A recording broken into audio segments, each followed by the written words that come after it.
سلام الله عليكم أخواتي الغاليات، مرحبا بكم في قناة أم ريحانة وإمران للتداوي بالأعشاب الطبيعية.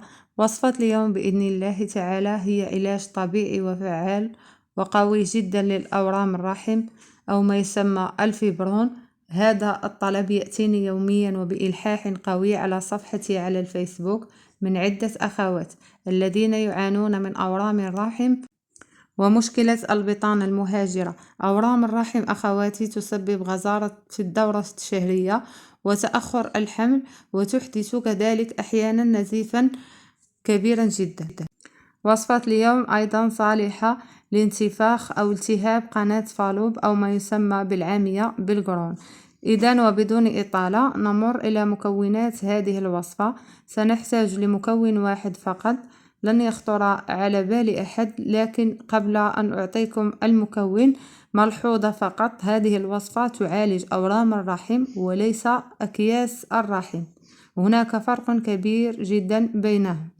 المكون أخواتي هو الفلفل الأحمر أو ما يسمى التحميرة، وهو تابل من التوابل التي نستعملها في الطبخ. سنحتاج أخواتي إلى موقد أو ما يسمى بالمجمر، نضع فيه الفحم يكون مشتعل، ونضع فوقه ملعقة كبيرة من بودرة الفلفل الأحمر أو التحميرة. يجب على السيدة أن ترتدي ملابس واسعة مع إزالة الملابس الداخلية كليا، وأن تقوم بفتح رجليها لكي يدخل البخار ويتسرب البخار من المهبل إلى داخل الرحم.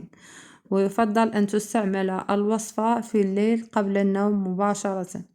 تستعمل هذه الوصفة قبل الدورة الشهرية لمدة 5 أيام متتالية، وبعد الدورة الشهرية لمدة 5 أيام متتالية.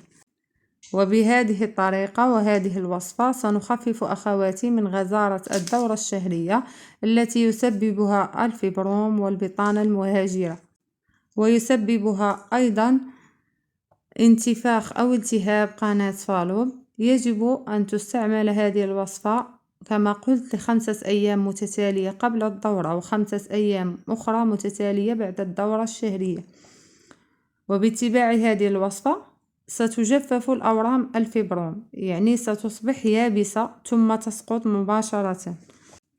والأخوات التي لديهن التهاب قناة فالوب أو البطانة المهاجرة يستمرون على هذه الوصفة حتى العلاج بإذن الله تعالى. الوصفة آمنة وليس لها مضاعفات كليا، لأن الوصفة بمكونات طبيعية.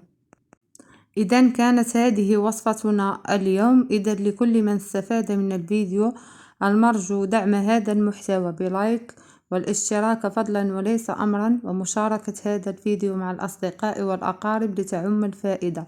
دمتم في رعاية الله وحفظه، وإلى اللقاء في فيديو قادم بإذن الله تعالى.